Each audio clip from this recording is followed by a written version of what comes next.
नमस्कार।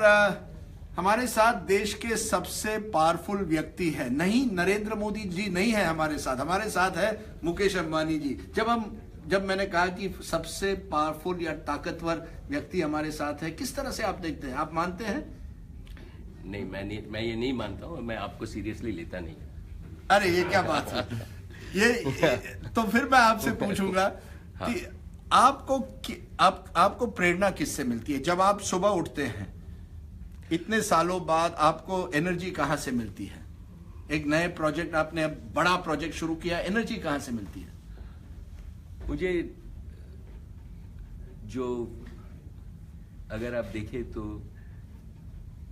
मेरे खुद के बच्चे अभी 24-25 साल के हैं, उनके और उनके दोस्त, और जो हमारे रिलायंस में जो 30 साल से यंगर लोग हैं, जब उनके साथ मैं समय बिताता हूँ तो उनकी जो एस्पिरेशंस है, उनकी जो एम्बिशंस है इंडिया के लिए, अगर ये मैं सोचता हूँ तो उससे मेरी एनर्जी डबल या ट्रिपल हो जाती है एवरी डे।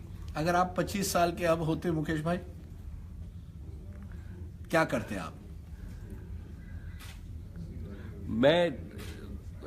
अगर यही सेम जो मैं इस जनरेशन में जो मुझे एनर्जी दिखती है, ये अगर हमारे जनरेशन में होती तो इंडिया आज सबसे आगे होता। आप समझते हैं कि इस जनरेशन में आपसे ज्यादा एनर्जी है, आप अपॉर्चुनिटीज ज्यादा है, एम्बिशन ज्यादा है? Without doubt.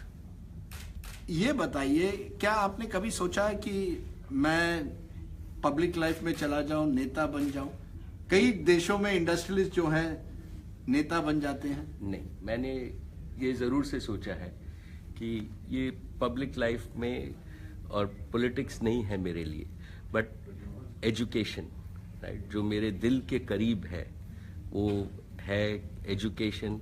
How do we improve skills, how do we improve the education system, how do we really empower the 200 million children that will be educated, which will form the future generations of India for the next many decades. और इस पे मैं जरूर से कुछ करना है। यानी पेट्रोकेमिकल से कम्युनिकेशंस की दुनिया में, और अब आप कह रहे हैं कि अगर आपको कुछ तीसरी इनिंग्स खेलनी पड़े तो वो एजुकेशन में होती। तीसरी इनिंग्स तो नहीं, बट अगर मुझे मौका मिले तो मैं एजुकेशन और इंडियन यूथ को सर्व करना चाहूँगा in whatever limited capacity and capability I have. ये बताइए, जब आपका फेवरेट फूड क्या है? मुकेश अंबानी खाना क्या पसंद करते हैं? हमारा फेवरेट फूड साउथ इंडियन है, इडली सांभर इज व्हाट। और मुंबई में कोई फेवरेट जगह? हम मैसूर कैफे, जहाँ मैं केमिकल इंजीनियरिंग पढ़ा था, तो 1974 से 79 से आज तक वो मेरी फेवरेट जगह। अब आप तो मैसूर कैफे नहीं जा सकते, मैसूर कैफे को आपके पास आना पड़ेगा। हाँ, नहीं, हम जाते हैं और वो भी आते हैं।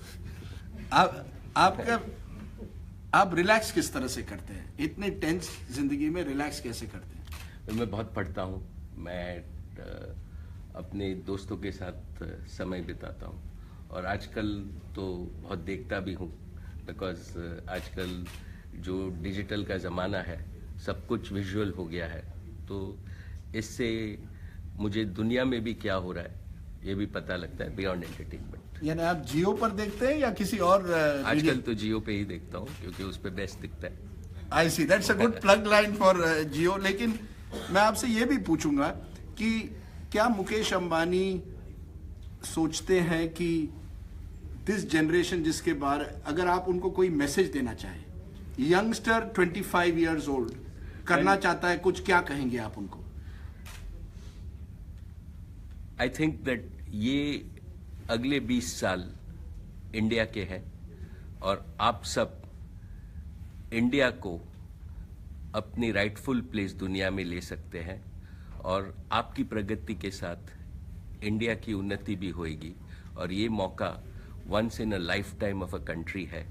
इसको आप आगे बढ़ाइए, और आप भी आगे बढ़िए और इंडिया को आगे बढ़ाइए। तो आखिर में मैं पूछूंगा, अगर कोई यंगस्टर वहां है जो स्टार्टअप करना चाहे और उसके पास बड़ी अच्छी आइडिया है, वो आपको लिख सकते हैं? डेफिनेटली, और हमने तो कहा है कि हम स्टार्टअप फंड हमारा है, जहां हम 5,000 करोड़ रुपया टू यंग इंडियंस देने वाले हैं, to all startups across India, particularly in small towns. आपका हीरो कौन है?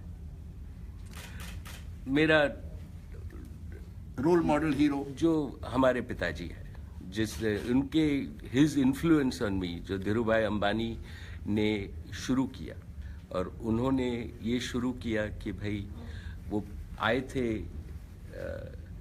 बम्बई में 100 रुपए के साथ, और उनका ये लक्ष्य था कि मैं टैलेंट और बिजनेसेस ऑफ द फ्यूचर में इन्वेस्ट करूंगा, और जो उनकी फिलॉसफी है वो एवरग्रीन है, और वो हमेशा मेरे लिए अपने हीरो रहे। धीरूभाई अंबानी से नरेंद्र मोदी तक गुजरातियों का जमाना लगता है।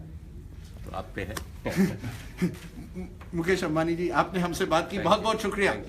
मुकेश अंबानी, अगर आप मैसूर कैफे जाएं तो उनसे जरूर मिलिएगा, डोसा इडली वहीं खाइएगा। आप मुकेश अंबानी एक दिन बन सकते हैं। Thank you very much sir.